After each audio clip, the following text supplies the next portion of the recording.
ધોધમાર વરસાદથી અમદાવાદના ગ્રામ્ય વિસ્તારો જળબંબાકાર. ધોલેરા પંથકના નીચાણવાળા ગામડાઓમાં તો જળ કર્ફ્યુ જેવા દ્રશ્યો સર્જાયા. પીપળી પાસે આવેલ બુરહાનપુર ગામ સંપૂર્ણપણે સંપર્ક વિહોણું બન્યું છે.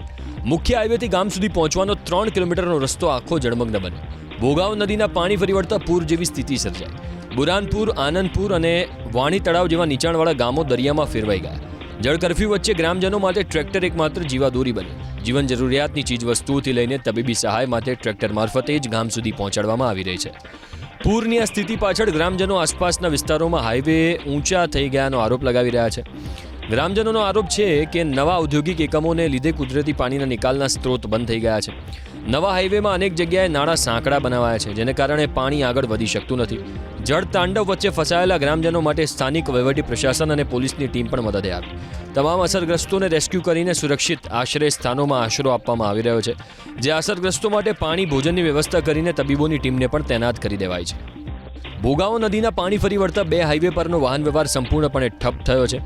પીપળી વટામણ જૂના હાઈવે પરનું 2 મહિના અગાઉ બનાવેલ નાળું તૂટતા વાહન વ્યવહાર પ્રભાવિત થયો. પાણીના તેજ પ્રવાહમાં મોટા પાયે માટીનું ધોવાણ થતાં એક તરફનો બ્રિજ 2 થી 3 ફૂટ નીચે બેસી ગયો. માટીનું ધોવાણ થતાં એક તરફથી બ્રિજ વચ્ચે 1 થી 1.5 ફૂટ જેટલો ગેપ પડ્યો છે. બ્રિજ બેસી જતા સુરત અને સૌરાષ્ટ્ર વચ્ચેનો વાહન વ્યવહાર ઠપ ખોરવાયો છે. સુરતથી સૌરાષ્ટ્ર તરફ જતા વાહનોને નવો એક્સપ્રેસ હાઈવેનો ઉપયોગ કરવા ડાયવર્ઝન અપાયું. ઘટનાની જાણ થતાં GSRDCની ટીમ પણ નિરીક્ષણ માટે સ્થળ પર પહોંચી પાણીનું સ્તર ઘટ્યા બાદ પુલ રિપેરિંગની કામગીરી હાથ ધરાશે.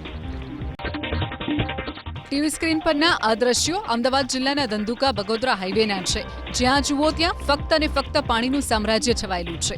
ધંધુકા બગોદરા હાઈવેનો બંને તરફનો રસ્તો પાણીમાં ગરકાવ થઈ ગયો છે, તો હાઈવેની આસપાસના ખેતરો પણ દરિયામાં ફેરવાઈ ગયા હોય તેવા દ્રશ્યો સર્જાયા છે.